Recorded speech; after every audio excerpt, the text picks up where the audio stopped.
ওই শহীদুল আমার দ্বারে ফোন দিয়েছে, একাল রাইতে 1টা বাজছে ফোন দিয়েছো। আমি ফোন রিসিভ করে কই, এ শহীদুল কি খবর, এত রাইতে ফোন দিয়েছো? ভাইয়া কিছু হনেন নাই? কই না কি, এলাসিনে গর্ক হয় বলে কিরা?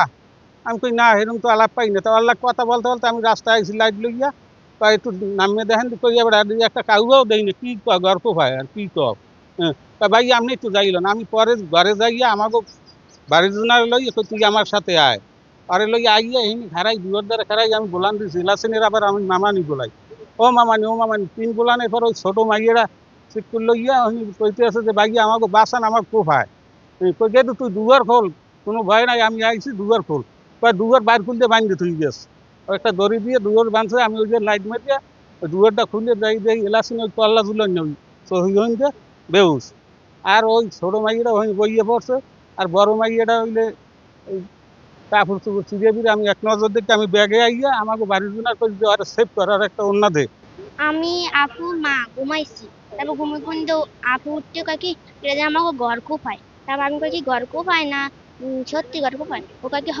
এবার ও আবার ঘুমাইছে, আমার ঘুমে কিন্তু উঠছে। এবার বডিটা লইয়ে যে খুব দাদা শোক বডি দর্শক বডির সাইডে দৌড়াইছে না। তারপর আবার ও ভাইয়ের দ্বারা ফোন দিয়েছে, ভাইয়া আবার ফোন দিয়েছে আবার ওই হ্যাঁ গো এবার হে আইসি বেড়া গই এটা আইসে আবার আর বড় লইছে। তার বউ কাকি এ সাবিন আমি দুয়ার খোল। তা আমি কাকি তাই দুয়ার আমাকে দুয়ার খুলছি, স্বামীর দিয়ে বান্দা, এবার বান্দা খুলছে, খুললে তারপর কয় কি এবার দেয় কি আপুর ই নাই তারপর ওই বল দিয়েছে।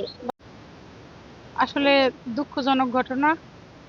নারী হিসেবে আমার নিজের কাছে নিজের অনেক খারাপ লাগে।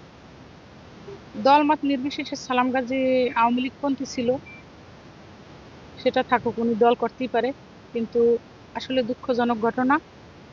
এসে তো এখানে দেখলাম ঘটনাস্থলে আসা যে দর্শনের আলামত। মেয়েটা আর ওর মা হসপিটাল আছে এখনো। 8-10টা ছেলেরা হবে আমাদের এই 1 নম্বর ওয়ার্ডের মধ্যে। ওরা রাত্র জেগে থাকে, ইয়াবা খায়, গাঁজা খায়। এগুলো গাঁজা খাইয়ে এই সমস্ত কাহিনীগুলো করতেছে। কোনো কোনো জায়গায় দিয়ে গরু যায়, কারো বাড়ি এইভাবে ঢুকিয়া এই অকারেন্স গুলো করে। কিন্তু এইগুলা এই মাদকের বিরুদ্ধে যদি সোচ্চার অভিযান চালানো হয়, তাহলে আমার মনে হয় এই সমস্ত মানুষগুলা যারা গ্রামবাসী একটু নিরাপদে থাকতে পারবে। হ্যাঁ, ওটা ওই মেয়ে হুশ হয় নাই তো, ও হোক এরপরে বলা যাবে। রাত্রে ওর ওই টিনের বেড়া কেটে আর কি, পুরোনো টিনের ঘর ওখানে ধরছে। তাই মেয়েটা হুশ হোক, এরপরে বলা যাবে। মালামাল নেয় নাই কোনো, যদিও ঘর থেকে ওরা বললো ওর যা বন্টন আছে অন্যান্য। অভিযোগ পেলে কি করবেন একটু যদি এটা বলতেন। অভিযোগ পেলে আইনের ব্যবস্থা নেবো, যথাযথ ব্যবস্থা নেবো।